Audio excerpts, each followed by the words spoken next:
Welcome back. In this lecture, we will be continuing our design journey, moving on to the next section on our website. Now, the next section is going to be the credibility section, the review section.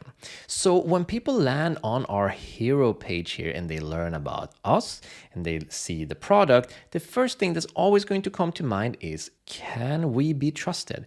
Or can your client be trusted? And that's why we have some sort of review or testimonial or some strip that says as featured on, if you've been on CBS or MSN News, or if you had a TED Talk, something like that. If you could use the as seen on, that would be very credible for you or your client and the product.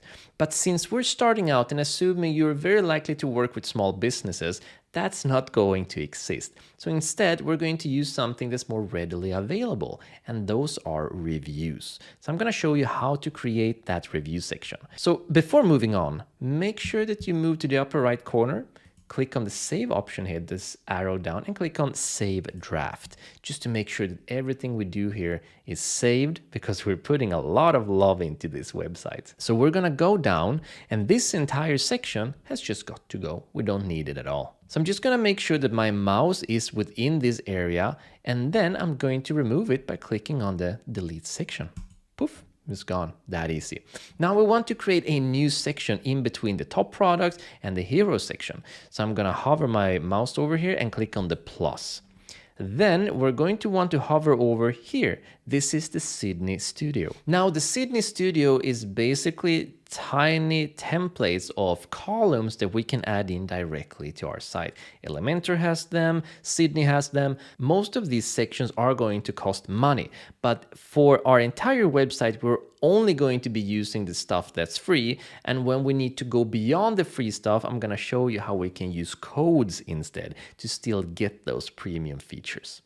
So we're not going to be spending any money on this. We're going to search for testimonial.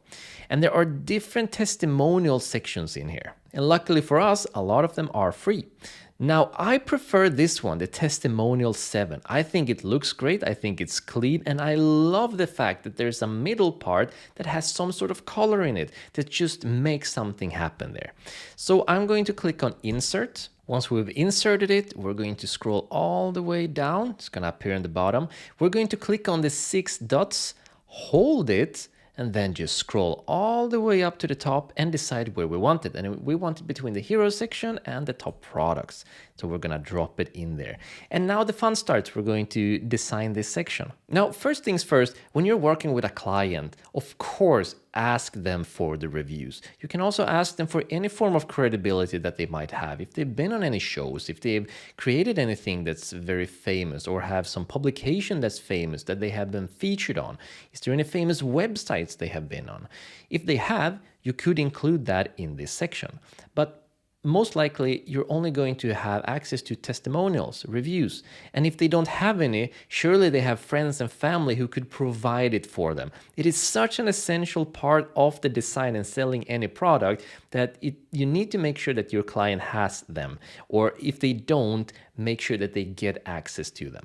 For our practice purposes, we already have some reviews prepared. So we're going to go to the starter pack, website building, documents, and then just find reviews and open. So all I'm going to do is that I'm going to use these names and then use their title and then use their actual words in here. These are of course fictional, but they are valuable for our practice purposes. So I'm going to start off with Samantha. I'm going to select this text, copy it. So all I'm going to do is I'm going to click on her name, move over here where it says title, paste it in, Samantha R, and there we go. We can remove the dot or we can keep the dot. That's completely up to us. Grab her title, click on the UX designer, paste it in here, and then do the same with the review. Just grab all of this, click on this text, change it up, and now it's starting to look pretty nice. I'm gonna go ahead and do the same thing with the other two as well. And there we go. Now, to the best of your capacity, of course, this is very, very difficult. But if you can format it that way,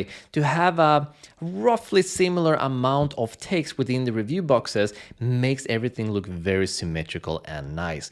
Makes this woman appear at the same height as this person. Of course, we can use padding for that as well, but it is a very nice look. When there are multiple reviews to choose from, and they're all very good, you can choose the ones that are very similar in length, or just take excerpts from the reviews to make them similar in length for a nicer design, better readability, and eventually better engagement. What we're gonna do next is remove these ones because they are images and we don't want to have those blue quotation marks in there. So all I need to do is I can click on it, right click, and click on delete. Same thing here, click on it, right click, delete, and they're gone. Now, this is nice, but it doesn't really fit with our theme, the blueness. So all I'm gonna do is make sure that I select this section, and I do that by hovering my mouse over here and moving up into this corner. This selects this entire column. Remember, this is the entire section, and this is this column. That would be that column, etc. So I'm gonna click on this column, go to style, and then change the blue. Now remember, we're working with black and we're working with white, but we can't use all black. Or we can, but it's a pretty aggressive look. I wouldn't recommend it because we want the focus to be on the call to action button up here. So rather, in order to give it some sort of 3D effect, some color when we're using black or gray, but we want something to be happening. We want to animate it slightly more. We're just going to make it more towards the gray area. We want to make it stand out, but not overpoweringly, and we still want to make sure the text is more readable. Now, if we were to use a whitish, of course, that makes it disappear. Black makes it very readable, but there is a gray here where, there we go. In my eyes, it's not black, it has a gray foundation to it, but the text is still very readable and I like it. And it's definitely separated from the call to action button, which is way more important. So this review section is looking really, really nice. The only thing now left to do is to create some space.